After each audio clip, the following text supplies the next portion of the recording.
Dressed as a bride, she slipped out the church's back door, leaving 300 guests in shock. 3 days later, a refined lawyer knocked on the door of the inn where she was hiding, with $1 million proposal impossible to refuse. But the man behind the offer knew secrets about her life that even she didn't know. Sarah's hands shook as she gripped the church door handle. Behind her, 300 guests waited for a wedding that would never happen. The white silk dress felt like a prison. Her heart hammered against her ribs as she heard the organ music begin. This was it. Now or never. She pushed the door open and ran. The gravel crunched under her heels as she stumbled toward the parking lot. Her veil caught on a rose bush, tearing free like chains breaking. She didn't look back, couldn't look back. 28 years of being told what to do, who to marry, how to live. Not anymore. Sarah, get back here right now. Her mother's voice shrieked from the church steps, but Sarah was already at her car, fumbling for the keys hidden in her bouquet. Smart move, planning this escape route 3 weeks ago when the doubt became unbearable. Marcus, her so-called fiancé, appeared in the rearview mirror, his face twisted with rage, not heartbreak. That told her everything she needed to know. This wasn't about love. It never had been. The engine roared to life. Sarah pressed the gas pedal and left her old life in a cloud of dust and shattered expectations. 3 hours later, she sat in a roadside diner, still in her wedding dress, staring at a cup of coffee growing cold. The waitress kept glancing over, probably wondering if she should call someone. Sarah caught her reflection in the window. Mascara streaked down her cheeks, but her eyes looked clearer than they had in months. Her phone buzzed constantly. Text after text, voice message after voice message. She turned it off. "You okay, honey?" The waitress finally approached, her name tag reading Betty, her expression kind but worried. "I just need somewhere to stay for a few days, somewhere quiet. There's a little place up in the mountains, Pine Ridge Inn, real peaceful. Owners. Name is Mrs. Henderson. She don't ask questions." Sarah nodded, left a $20 tip and drove into the gathering darkness. Pine Ridge Inn looked like something from a postcard. Log cabin style, warm lights glowing in every window surrounded by towering evergreens. Mrs. Henderson was exactly what Sarah needed, a woman in her 60s with silver hair and gentle eyes who took one look at the wedding dress and simply handed over a key. Room 12. Overlooks the lake. Breakfast is at 8, but I can bring you something now if you're hungry. "Thank you," Sarah's voice cracked. When was the last time someone showed her kindness without expecting something in return? The room was simple, but clean. Sarah peeled off the wedding dress and left it in a heap on the floor. She stood under the hot shower until her skin turned red, washing away the perfume, the hairspray, the expectations. When she emerged, wrapped in a terry cloth robe, she felt like herself for the first time in years. But the relief didn't last long. Reality crept in like cold air under a door. She had maybe $3,000 in her personal account. Her family would cut her off. Marcus would make sure she never worked in their social circles again. She'd burned every bridge in a single afternoon. The thought should have terrified her. Instead, it felt like freedom. 3 days passed in a blur of hiking trails, silent meals, and deep sleep. Sarah bought clothes from the inn's gift shop. Jeans, sweaters, comfortable shoes. She looked nothing like the polished society princess everyone expected her to be. She looked like herself. On the third morning, Mrs. Henderson knocked on her door with more than just coffee. "Someone here to see you, dear." Sarah's blood turned cold. They'd found her already. "Don't worry," Mrs. Henderson added quickly, reading her expression. "It's not family. It's a lawyer. Says he represents a business opportunity." "A lawyer?" Sarah's mind raced. What kind of business opportunity found runaway brides in mountain hideaways? The man waiting in the inn's lobby looked nothing like the stuffy attorneys her family used. He was young, maybe 30, with kind eyes and an expensive suit that somehow didn't look pretentious on him. "Miss Sarah Williams?" He stood and extended his hand. "I'm David Chen, attorney for Coastal Enterprises. I apologize for tracking you down, but my client has a proposition that couldn't wait. I'm sorry, but I think you have the wrong person. I don't know anything about coastal enterprises, and I'm definitely not in any position to consider business propositions. David smiled. Actually, you're exactly the person we're looking for. Your reputation for discretion, cultural sensitivity, and protocol expertise precedes you. Even your recent departure from conventional expectations shows the kind of independent thinking my client values. Sarah stared at him. How do you even know where I am? When someone with your skills and background suddenly becomes available, word travels fast in certain circles. My client has been following your work with charity galas and cultural exchange programs for years. This was insane. 3 days ago she was running from an altar, and now some mysterious businessman wanted to hire her. What exactly would this job entail? David pulled out a leather portfolio. International business consultant, specializing in etiquette and cultural protocol for overseas expansion, based out of Monterey, California. Starting salary is $200,000, plus housing allowance and benefits. Sarah's coffee cup clattered against the saucer. $200,000. That was more than her trust fund had ever provided, and she'd earned it herself. There has to be a catch. Only one. You'd need to start immediately, this week in fact. The position requires someone who can adapt quickly, work independently, and isn't tied down by existing obligations. David's eyes twinkled. Someone who's proven they can make bold decisions when necessary. The job offer felt like a lifeline thrown to a drowning woman, but Sarah had learned to be suspicious of things that seemed too good to be true. Who is this client, and why all the secrecy? Alexander Morrison. He built Morrison International from nothing after emigrating here 20 years ago. Textiles, import-export, some real estate. He's expanding into luxury hospitality and needs someone who understands both American business culture and international protocols. Sarah had never heard the name, but that didn't mean much. Her family moved in old money circles, not new money entrepreneurship. Can I think about it? Of course, but Mr. Morrison is leaving for Europe next week, and he'd like to meet with you before then. Would tomorrow be too soon? Tomorrow. Sarah looked around the cozy inn that had been her refuge. She could stay here, figure things out slowly, maybe find a quiet job in the town below. Safe, predictable, small. Or she could take a leap of faith that might be even bigger than running from that altar. Where would we meet? His office in Hailey-Som. Monterey, I can arrange transportation. Sarah thought about Marcus, probably spending their would-be honeymoon plotting revenge, her parents definitely planning how to drag her back home, her old friends already gossiping about her dramatic exit. Okay, tomorrow. The drive to Monterey took 6 hours. David had arranged for a car service, and Sarah spent the trip trying to calm her nerves and prepare for whatever came next. Landscape changed from mountains to valleys to coastline, each mile taking her further from everything familiar. Morrison International's headquarters surprised her. Instead of a sterile corporate building, it occupied a restored Victorian mansion overlooking Monterey Bay. Elegant but not ostentatious. Successful but not flashy.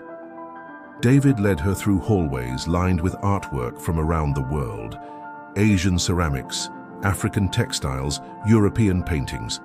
Either Alexander Morrison had excellent taste, or he understood the importance of honoring different cultures. Mr. Morrison, I'd like you to meet Sarah Williams. The man who stood to greet her wasn't what she'd expected. Alexander Morrison was tall, maybe 6'2", with silver threading through dark hair and lines around his eyes that suggested both laughter and worry. He was handsome, but it was his presence that struck her. Calm, confident, but with an intensity that made her feel like he was really seeing her. Miss Williams, thank you for making the trip. Please sit. Can I offer you tea? Coffee? His accent was subtle but definitely there. European, maybe Eastern European. Sarah accepted tea and tried to read the man across from her. I understand you're interested in expanding internationally, she began, falling back on professional small talk. Among other things, Alexander's smile didn't quite reach his eyes. Tell me, what made you leave your previous situation? The question caught her off guard. Most business meetings didn't start with personal inquiries.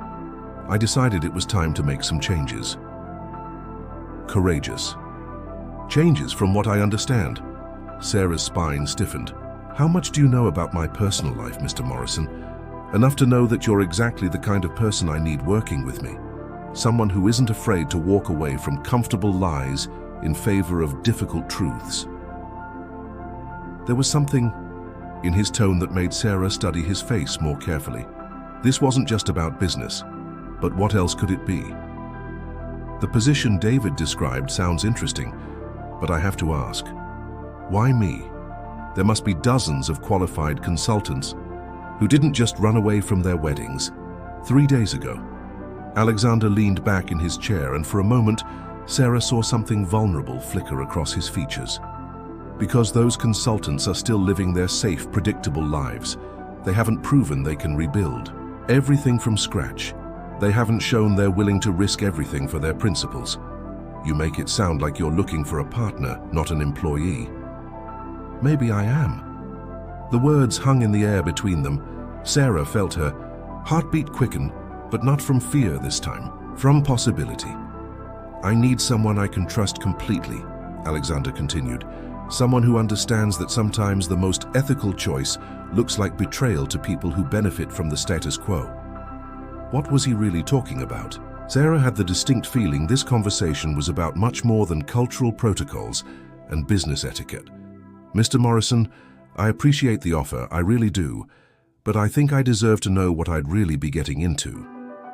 Alexander stood and walked to the window overlooking the bay. For a long moment he was silent, and Sarah wondered if she'd pushed too hard. When he turned back, his expression had changed. The polite businessman mask was gone, replaced by something raw and more real. My wife died 3 years ago. Car accident. She was coming home from the office late one night, working on a project that, well, let's say it involved some financial irregularities she'd discovered. Sarah's breath caught. This wasn't a job interview anymore. The police called it an accident, but I've never been convinced. And recently I've found evidence that suggests someone wanted her investigation to disappear. Why are you telling me this? Because the irregularities involved connections to old San Francisco families, the kind of families that arrange marriages to protect their business interests. The room seemed to spin. Sarah gripped the arms of her chair. You think my family is connected to your wife's death? I think your family is connected to the network of people who value reputation over truth. And I think you running from that altar proved you're not like them. Sarah stood up shakily. This was too much, too fast, too complicated. I need some air. Alexander nodded. There's a terrace through those doors. Take all the time you need. The ocean breeze cleared Sarah's head, but not her confusion. She'd run from one complicated situation straight into another, but this time she wasn't running blind. Alexander Morrison needed her help, and despite the impossibility of the situation, she found herself wanting to give it. When she returned to the office, Alexander was sitting exactly where she'd left him, as if he'd known she wouldn't really leave. If I took this position, she said carefully, what exactly would you expect from me? Officially, help me expand the business internationally. Unofficially, help me find the truth about what happened to Elena.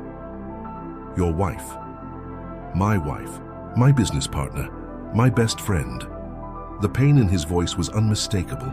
Sarah recognized it because she'd heard it in her own voice when she talked about losing herself in her engagement to Marcus. This is dangerous, isn't it? Probably. And you're asking me to risk everything I've just started rebuilding. I'm asking you to help me rebuild something that was destroyed. And yes, it's a risk. But hiding from risk isn't really living. Sarah thought about Mrs. Henderson's inn, safe and quiet and small. Then she thought about the way Alexander's eyes lit up when he talked about his wife, and the way he'd looked at Sarah like she was someone worth knowing, not just someone worth using. When would I start? Monday, if you're willing. I'll need a place to live. There's a cottage on the property, separate entrance, complete privacy. You'd be close enough to work closely with me, but independent enough to maintain your own life. It sounded perfect, which should have been her first warning.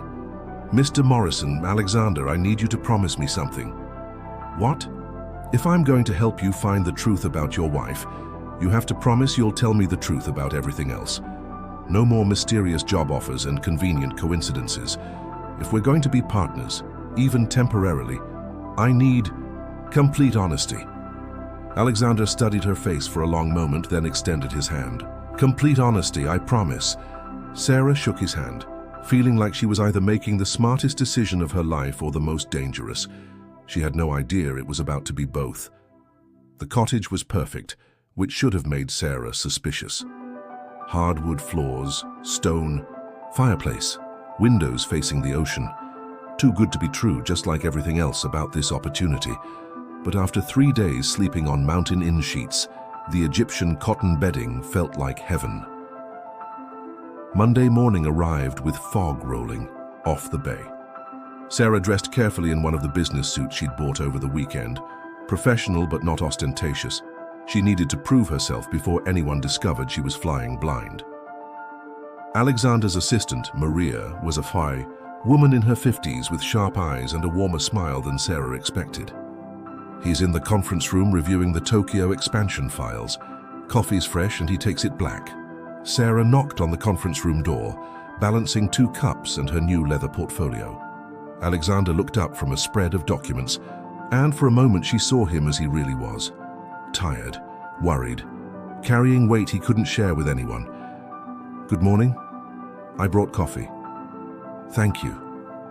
His fingers brushed hers as he took the cup, and Sarah felt an unexpected jolt of electricity. Professional, she reminded herself. This is professional. "Where would you like me to start?" Alexander gestured to the chair beside him, not across the conference table. Interesting choice. "The Tokyo project. We're trying to establish a partnership with the Yamamoto Group, but the negotiations have stalled. Cultural miscommunications, mostly." Sarah reviewed the correspondence files. The problems were obvious within minutes. "You're approaching this like an American business deal. Direct, fast, focused on bottom line. But Japanese business culture values relationship building, patience, subtle communication." Meaning? Meaning you need to slow down. Accept their invitation to the tea ceremony. Send a gift that shows you've researched their company history. Ask about their families before you ask about contracts. Alexander leaned back, studying her. "How do you know all this?" "I spent 2 summers in Tokyo during college, cultural exchange program. My parents thought it would look good on my resume." Sarah's voice turned slightly bitter. "Everything I did had to look good on someone's resume. And now I get to use that experience for something I actually care about." They worked side by side for 3 hours, Sarah translating business correspondence and suggesting protocol adjustments.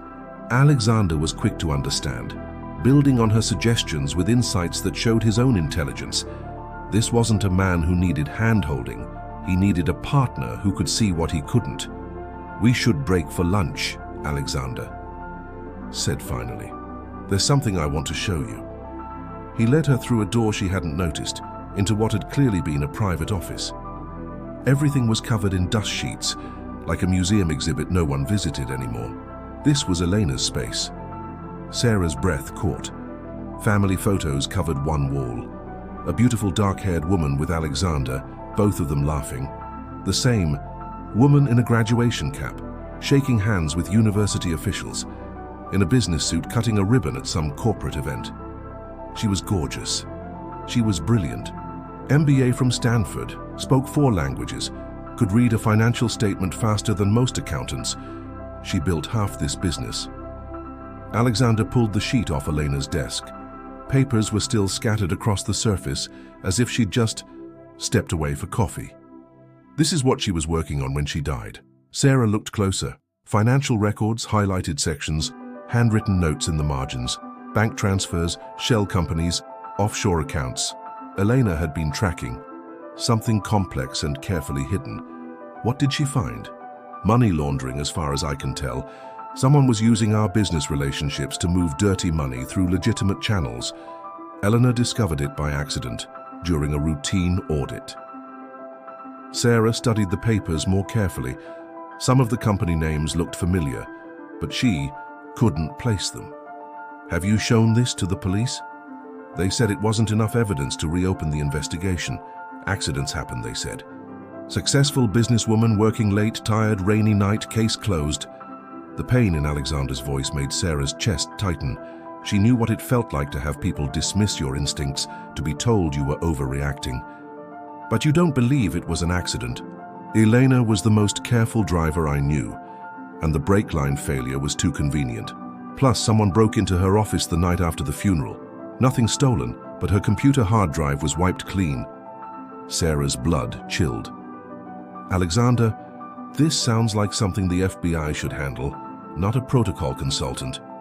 The FBI would need evidence, real evidence, and getting that evidence requires access to social circles that don't welcome outside investigation. The pieces clicked into place. My family's social circles. Your ex-fiancé's family has business connections throughout San Francisco. Old, money families that have been protecting each other's interests for generations. The kind of people who arrange marriages to strengthen business alliances. Sarah sank into Elena's chair, overwhelmed. You think Marcus's family is involved in money laundering? I think Elena discovered something that threatened powerful people, and I think your engagement was arranged to give someone access to your family's social connections and business networks. That's impossible. My parents would never. Your parents might not know, but someone in your circle does. Sarah's phone buzzed. Text message from her mother. Your father's having chest pains. Come home immediately. This foolishness has gone far enough. Her hands shook as she showed Alexander the message. Another coincidence? He asked quietly. I need to call the hospital. Use Eleanor's phone. It's secure. The hospital confirmed her father was stable, admitted for observation, tests showing stress-related chest pain. Not life-threatening, but serious enough to warrant concern. I have to go see him. Sarah, think about this. The timing is irrelevant. He's my father. Alexander nodded slowly. I understand, but promise me you'll be careful. Don't go alone, don't stay overnight, and don't discuss anything about your work here. You really think they'd hurt my father to get to me? I think desperate people do desperate things, and if Elena was right about what she discovered, we're dealing with very desperate people. Sarah spent the drive to San Francisco trying to process everything. 3 weeks ago, her biggest worry was whether her wedding dress needed alterations. Now she was potentially investigating her own family's involvement in money laundering and murder. The hospital was exactly what she expected. Her mother in the waiting room, perfectly dressed even in crisis, surrounded by family friends offering condolences like her father was already dead. Sarah, thank God you've come to your senses. Her mother's embrace felt like a trap. Your father's been so worried about you. This stress from your episode, it's been terrible for his health. Episode. Like running from her wedding was a mental breakdown instead of the sanest thing she'd ever done. How is he? Stable but weak. The doctors say he needs rest and freedom from stress, which means you need to come home and stop this ridiculous independence phase. Sarah's sister Catherine appeared, looking disapproving as always.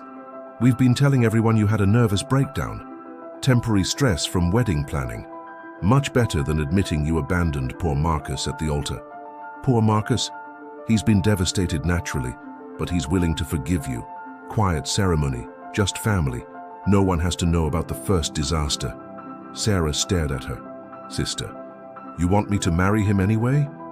Of course, the contracts are already signed, the merger arrangements are in place. Your personal feelings are hardly more important than family obligations. Merger arrangements. Sarah's blood turned cold. What merger arrangements? Catherine and her mother exchanged glances. Nothing you need to worry about, her mother said quickly. Business matters your father handles. What merger, Catherine? Williams Industries and the Richardson Group, Marcus's family's company. It's a very advantageous partnership. Richardson Group. Sarah remembered seeing that name somewhere recently. Where? I need to see Dad. Her father looked smaller than she remembered, pale against the white hospital sheets. But his eyes were sharp when she entered. Sarah, you look different. I look happy. Do you? That's good. I was worried I'd pushed you too hard about the marriage. Sarah sat beside his bed, studying his face. Her father had always been the reasonable one, the one who listened to her dreams before explaining why they weren't practical. Dad, tell me about the Richardson Group merger. His expression shifted, became guarded. It's just business, sweetheart. Nothing for you to worry about. But it's connected to my marriage to Marcus. Marriage should strengthen families, create stability. The business benefits are secondary. Are they? Sarah pulled out her phone, pretending to check messages while actually accessing the photos she'd taken of Elena's research. There it was. Richardson Group, highlighted in Elena's handwriting, connected to a series of offshore transfers. Dad, has the Richardson Group ever asked you to process unusual financial transactions? International transfers, maybe through shell companies? Her father's face went white. Sarah, where did you hear about? What are you talking about? I'm talking about money laundering. I'm talking about someone using family businesses to hide illegal transactions. That's impossible. The Richardsons are one of the oldest families in San Francisco. They would never what? Never protect their interests by eliminating threats? Her father struggled to sit up. Sarah, you're scaring me. What kind of people have you been talking to? Before Sarah could answer, the door opened. Marcus walked in carrying flowers and wearing an expression of concerned devotion that made Sarah's skin crawl. Sarah, darling, you look wonderful. I'm so glad you're here for your father. The endearment felt like slime. Hello, Marcus. I was just telling your parents how understanding I am about your pre-wedding jitters. Perfectly natural. We can plan something smaller, more intimate, maybe next month. Sarah watched her father's face. Relief flooded his features, and she realized with stunning clarity that her father was genuinely afraid. Not of her independence, but of something else, something connected to the Richardson Group. Marcus, could you give me a moment alone with my father? Of course, but don't tire him out. The doctor says stress is very dangerous right now. Another threat, carefully, disguised as concern. When Marcus left, Sarah leaned close to her father. Dad, are you in some kind of trouble? Tears filled his eyes. I never meant for it to go this far.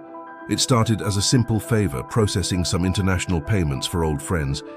But then they needed more complex arrangements, and by the time I realized what was really happening, you were in too deep.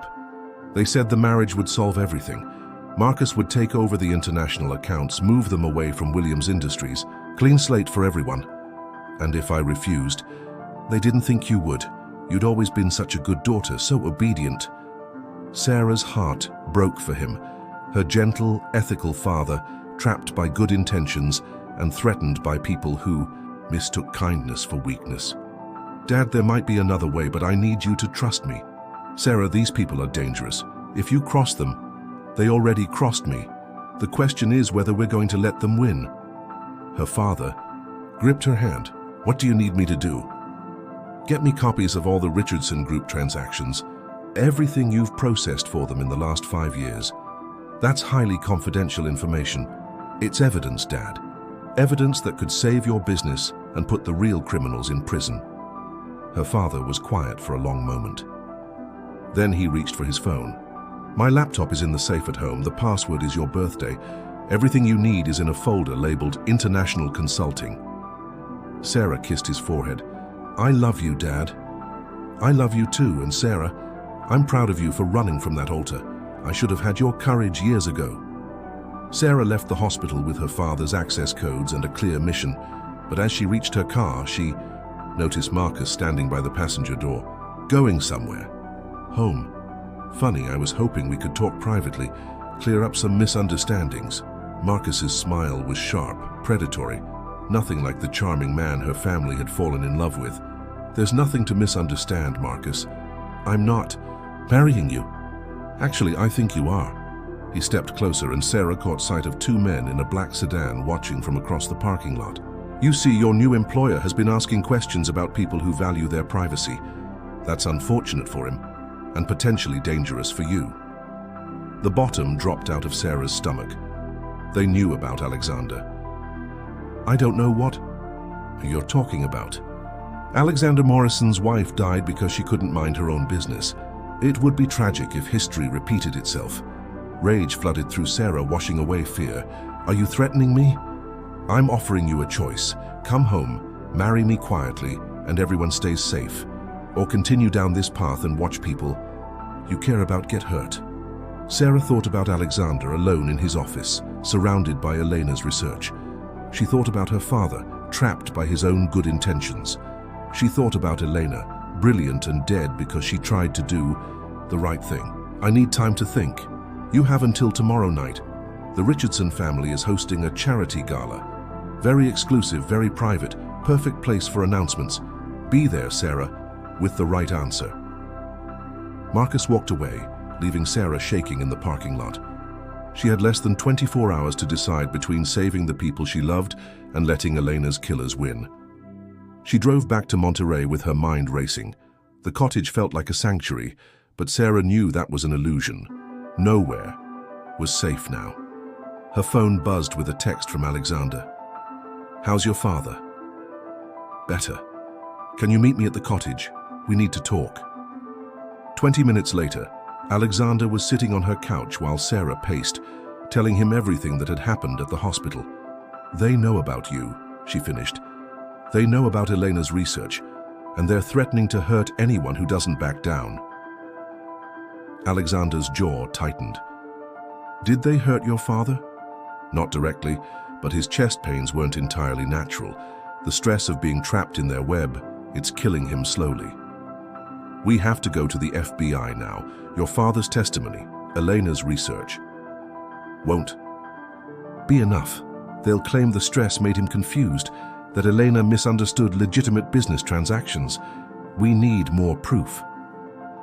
What are you thinking? Sarah stopped pacing and looked at Alexander. The charity gala tomorrow night. Marcus wants me there to announce our engagement. But what if instead I go there to gather evidence? Absolutely not. It's too dangerous. It's the perfect opportunity. Private event, all the players in one room relaxed enough to let their guard down. I could record conversations, photograph documents. Sarah, these people killed Elena. They won't hesitate to kill you. So they won't expect me to fight back. I'm supposed to be the obedient daughter, remember? They think I'll choose safety over justice. Alexander stood and gripped her shoulders. Promise me you won't do this. The intensity in his eyes made Sarah's breath catch. This wasn't just about justice anymore. Somewhere between coffee meetings and Eleanor's office, something deeper had developed between them. Alexander, promise me. Sarah looked into his eyes and realized she was about to break her first promise to him. I promise I'll be careful. It wasn't the promise he wanted, and they both knew it, but it was the only one she could give. That night, Sarah lay awake, planning her strategy for the gala. She had one chance to gather enough evidence to destroy the Richardson Group's operation and protect everyone she cared about. She just hoped she'd live long enough to use it. The black evening gown felt like armor. Sarah adjusted the tiny recording device hidden in her jewelry, a gift from Alexander's security consultant, who'd insisted on helping despite Alexander's protests. Her hands were steady as she applied lipstick, but her heart hammered against her ribs. The Richardson mansion blazed with lights, every window glowing like a beacon of old San Francisco wealth. Valets took keys from guests arriving in Bentleys and Maseratis. Sarah's rental car looked pathetic by comparison, which was perfect. She needed to look like the defeated daughter returning to the fold. Marcus waited at the entrance, devastatingly, handsome in his tuxedo, playing the role of devoted fiancé for the watching crowd. Sarah, you look breathtaking. His kiss on her cheek felt like ice. Marcus, I knew you'd make the right choice. Your father will be so relieved. Inside, the party was everything Sarah expected. Crystal chandeliers, champagne fountains, San Francisco's elite networking in hushed tones while a string quartet played in the corner. Old money and older secrets, wrapped in designer gowns and perfect smiles. The Richardsons are so pleased. "You've come to your senses," Marcus murmured, guiding her through the crowd. "They're very forgiving people, but they do value loyalty." Mrs. Richardson approached, a woman in her 70s with steel grey hair and diamonds that could fund a small country. "Sarah, darling, how wonderful to see you looking so composed." "Thank you for having me." "Nonsense, you're practically family. Now Marcus tells me you've had time to think about what really matters." "I have." "Excellent. Your parents raised you well. Family obligations, social responsibility. These modern girls with their independence fantasies, they don't understand what real security looks like." Sarah smiled and nodded while the recording device captured every condescending word. "I'd love to meet Mr. Richardson. I feel like I should thank him personally for being so understanding." Mrs. Richardson's smile flickered. "Harold is in his study with some business associates, perhaps later." "Of course." Marcus tightened his grip on her arm. "Let's get some champagne." As they moved through the crowd, Sarah catalogued faces and conversations. Tech executives, real estate moguls, politicians, the kind of people who could make problems disappear with a phone call. "Sarah Williams? I thought that was you." Sarah turned to find Jonathan Pierce, a family friend she'd known since childhood. His expression was troubled. "Jonathan, how are you?" "Concerned, actually. I heard about your situation. Are you sure you're making the right decision tonight?" Marcus stepped closer. "Sarah's exactly where she needs to be." Jonathan's eyes narrowed. "I wasn't talking to you." He turned back to Sarah. "Your father called me yesterday. He seemed frightened, said some things that didn't make sense." Sarah's pulse quickened. "What kind of things?"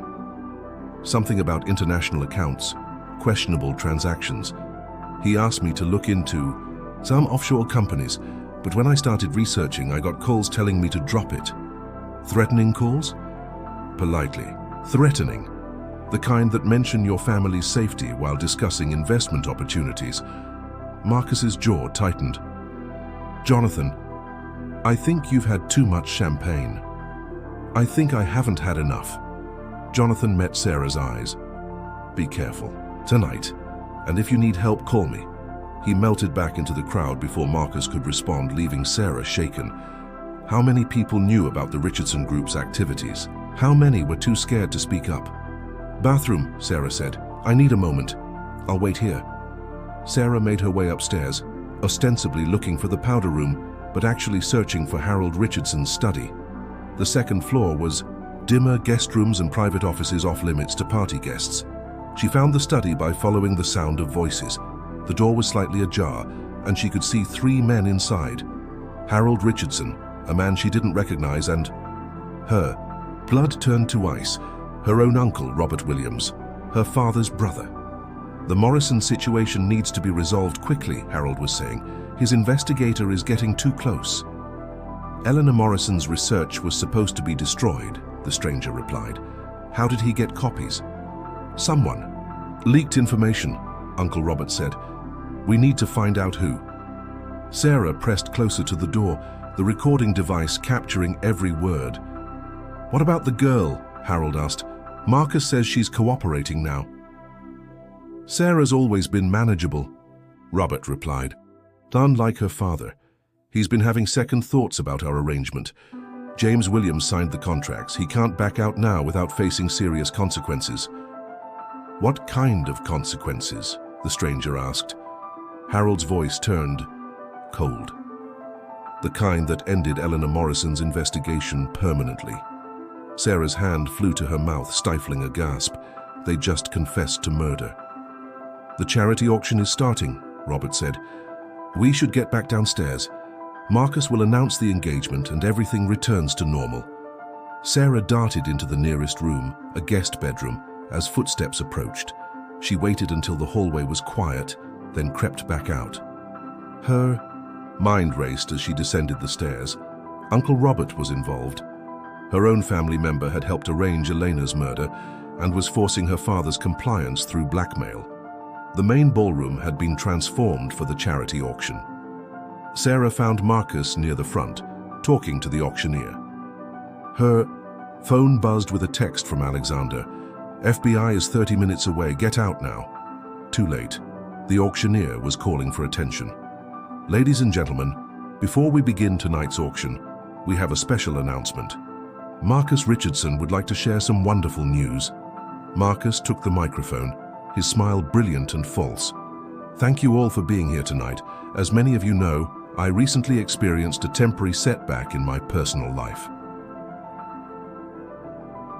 Polite.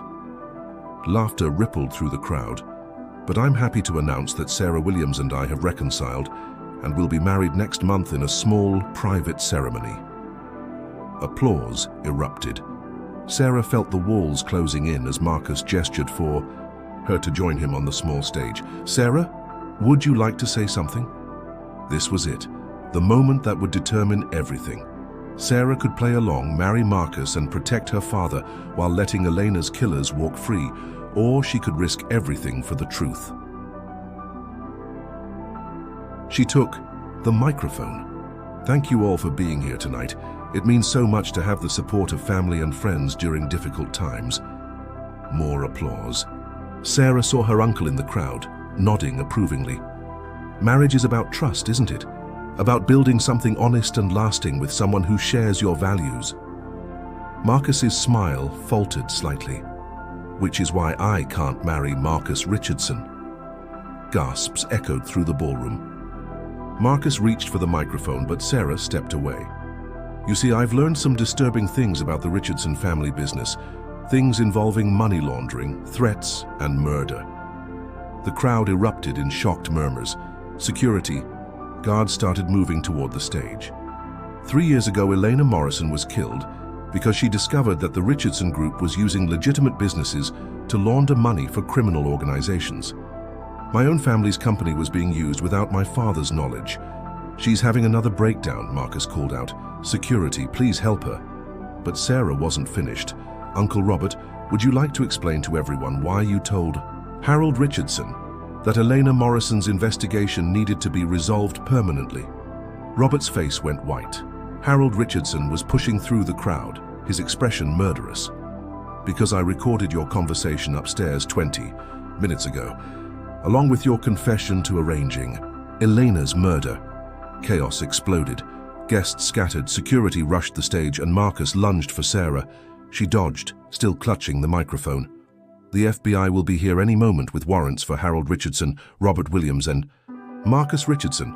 Anyone else involved in this conspiracy should probably call their lawyers. A gunshot cracked through the ballroom. Sarah dove behind the auction podium as screams filled the air.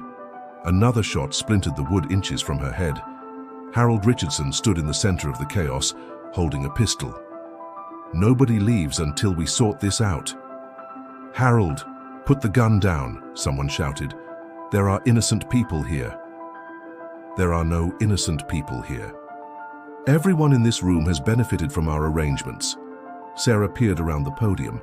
Marcus was gone, probably running for an exit. Smart move, but Harold looked desperate enough to shoot anyone who moved. Miss Williams, Harold called.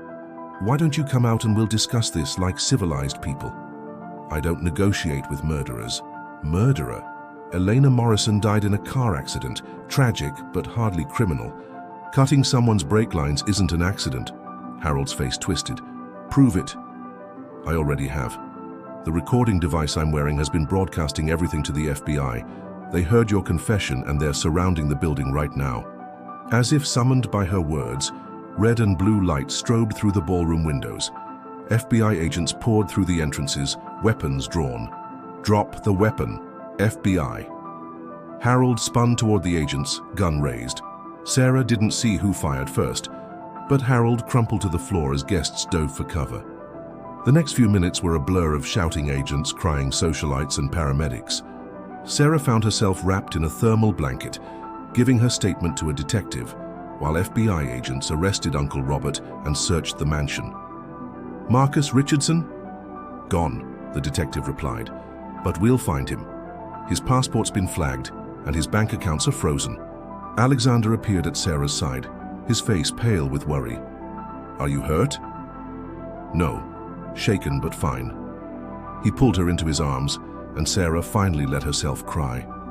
All the fear, adrenaline, and heartbreak of the last month poured out against his chest. "Eleanor's evidence, combined with your recording and your father's testimony, should put the remaining conspirators away for life," the detective said.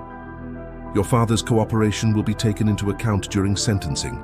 He'll probably face fines and probation, but no jail time."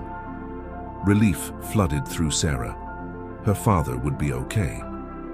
"What happens now?" she asked Alexander as they walked toward his car. "Now we rebuild. The business, your family relationships, whatever we want to create together." Sarah stopped walking. "Together?" Alexander turned to face her, his expression vulnerable. "I know this started as a job, and I know I brought danger into your life, but somewhere along the way it became something more. At least for me." "Alexander, Elena would have liked you. She would have admired your courage, your refusal to accept easy answers, and I think she would have wanted me to be happy again." Sarah touched his face, feeling the rough stubble, the tension finally leaving his jaw.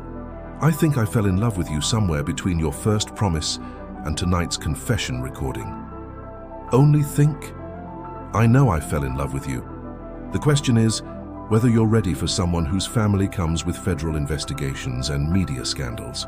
Alexander kissed her forehead, then her lips, soft and certain. "I'm ready for whatever comes next, as long as we face it together." 6 months later, Sarah stood in the Monterey courthouse, watching Uncle Robert get sentenced to 15 years for conspiracy and racketeering. Marcus had been found in the Cayman Islands and extradited to face charges for Elena's murder. He'd already started plea negotiations. Her father had testified truthfully about his involvement, accepted responsibility for his poor judgment, and was working to rebuild Williams Industries as a completely legitimate business. The stress-related health problems had disappeared once the weight of guilt and fear lifted. "Ready?" Alexander asked, offering his arm. Sarah took it, admiring the simple engagement ring on her finger. They'd gotten engaged on the anniversary of Elena's death, at sunset on the Monterey Bay. Not a replacement for what Alexander had lost, but something new and real, built on honesty and choice. "Ready?" They walked out of the courthouse together, past the reporters and cameras, toward the car that would take them home. Not to the cottage anymore, but to the Victorian mansion they were renovating together.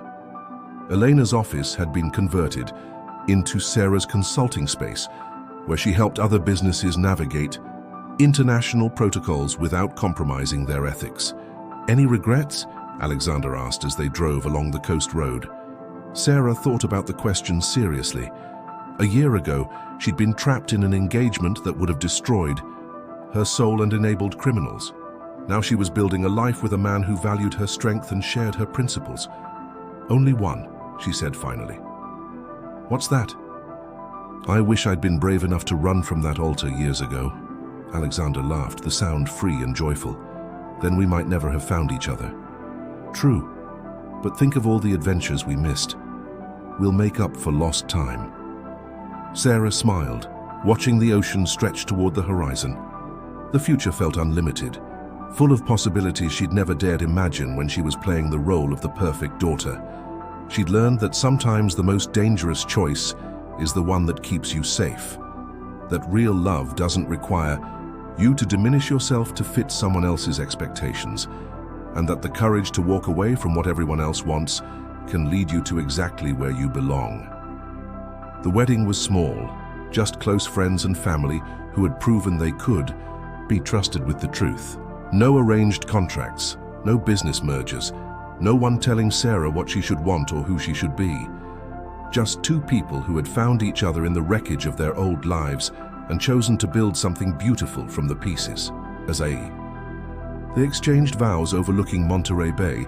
Sarah caught sight of Elena's photo among the memorial flowers, the woman who had died seeking the truth, whose investigation had ultimately brought Sarah and Alexander together. "Thank you," Sarah thought, "for being brave enough to ask the hard questions, for loving him enough to protect him even after death." for showing me what it looks like to fight for what matters." Alexander's voice brought her back to the present as he promised to love, honor, and support her dreams for all the days of their lives. When it was her turn, Sarah looked into his eyes and made the easiest promise of her life. "I choose you, Alexander Morrison, today, tomorrow, and for all the adventures still waiting for us." The kiss that sealed their marriage tasted like salt, air and new beginnings, like justice served and love found, like the life Sarah had always dreamed of but never dared reach for. Until she learned that sometimes the bravest thing you can do is run toward the unknown, trusting that love will catch you when you fall.